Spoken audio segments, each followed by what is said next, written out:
อุปกรณ์ในคันคอมเพลนะครับโดยเริ่มแรกถ้าสมมุติเราซื้อคันมาคันหนึ่งเนี่ยมันจะมาเป็นคันเปล่าพอเราเริ่มใส่อุปกรณ์ชิ้นเล็กๆชิ้นน้อยๆเข้าไปนะครับยกตัวอย่างเช่นตัวนี้ครับมันจะมีเขี้ยวออกมาตัวนี้เรียกว่า arrowless ก็คือเป็นตัววางลูกเวลาเราวางลูกเราจะวางไว้บนตัวนี้ต่อมาศูนย์เล็งเรามาพูดถึงรายละเอียดของศูนย์เล็งของคอมเพลกันนะครับอย่างแรกเลยที่ตัวศูนย์เห็นว่ามันจะเป็นเลนส์ซึ่งตัวนี้เป็นเลนส์ขยายมันจะทำให้เราเห็นภาพได้ชัดขึ้นและนอกจากเลนส์แล้วมันจะมีระดับน้ำอยู่ตัวนี้ระดับน้ำตัวนี้นะครับจะทำให้เป็นตัวบอกว่าเราถือคันเอียงไม่เอียงยังไงมีตัวเช็คมากขึ้นว่าเราถือคันตรงไหมเราจะเอาศูนย์นะครับมาประกอบเข้ากับคันปึ๊บส่วนอุปกรณ์อย่างต่อมาพอเราใส่ศูนย์เล็งไปแล้วนะครับสังเกตว่าที่สายเนี่ยมันจะมีตัวกลมๆตัวเนี้ยตัวเนี้ยมันคือปี๊บก็คือเป็นตัวที่ใช้ในการมาครอบศูนย์ตรงนี้อีกทีเพื่อให้แนวหน้ากับแนวหลังมันตรงกัน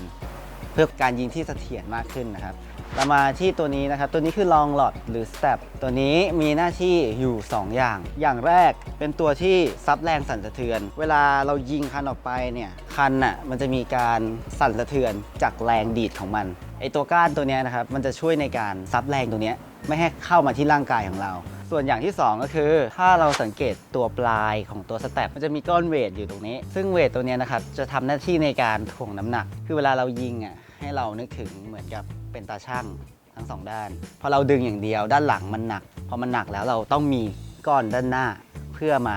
ทำให้มันสมดุลมากขึ้นต่อมาไฟหลอดตัวสั้นๆตัวนี้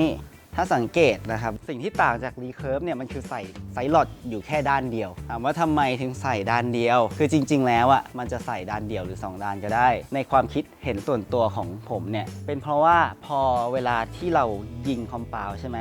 มันจะมีการทดแรงดังนั้นจังหวะสุดท้ายตรงนี้มันเบาเวลาเราโฮคันทั้งหมดมันเบาพอมันเบาแล้วเนี่ยมันจะทำให้คันมันมีการแบบว่าสั่นไปสั่นมาอย่างเงี้ยดังนั้นผมเลยใส่ไว้ด้านหนึ่งเพื่อไม่ให้มันมีการเอ็นไปเอ็นมาอย่างงี้คนอื่นอาจจะเป็นเพราะว่า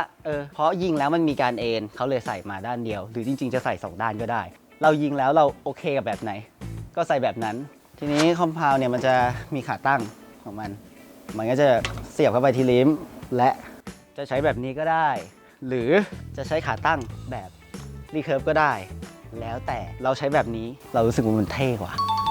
มันเท่แล้วมันพกพาง่ายทีนี้เราจะมาพูดถึง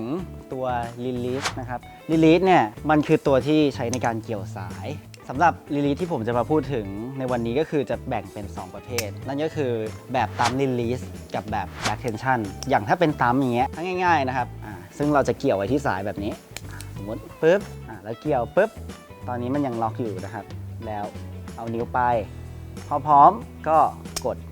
เนี่ยมันก็จะออกไปแล้วมือใหม่ส่วนมากจะใช้แบบนี้กันเพราะว่ามันค่อนข้างจะง่ายต่อมาตัวนี้จะสังเกตได้ว่ามันจะไม่มีกลไก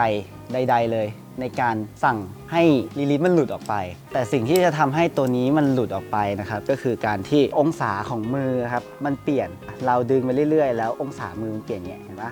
จากตรงนี้ค่อยๆค่อยๆเลื่อนมาเรื่อยๆปึ๊บเห็นปะมันจะลั่นออกไป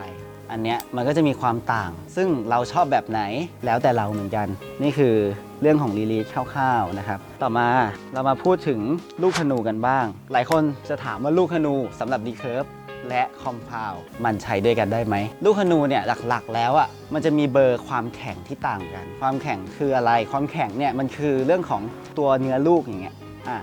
ถ้าเป็นลูกที่อ่อนๆตรงนี้มันอาจจะแบบว่าเรารู้สึกว่ามันงอง่ายกว่าเงี้ยเวลาเรางออยู่อย่างเงี้ยเนื่องจากคอมเพลส่วนมากเนี่ยน้ำหนักปอนด์มันเยอะถ้าเราใช้ลูกอ่อนเกินไปเท่ากับว่าลูกมันมีโอกาสที่จะหักได้ซึ่งสิ่งนี้คืออันตรายดังนั้นเราควรจะมีความรู้เกี่ยวกับลูกหรือไม่ก็ปรึกษาคนที่เชี่ยวชาญในด้านนี้ซึ่งจะเป็นสิ่งที่ทำให้เราปลอดภัยมากกว่าเดี๋ยวเรื่องลูกนะครับถ้าอยากรู้เกี่ยวกับรายละเอียดที่มากขึ้นเราติดตามในเทปหน้าครับสำหรับใน EP นี้ก็จบลงเพียงเท่านี้นะครับก็ฝากกดไลค์กดแชร์กดกระดิ่งแจ้งเตือนด้วยครับดูได้ก็ดูไม่ได้ก็ไม่ต้องดูบ๊ายบายแค่นี้แหละ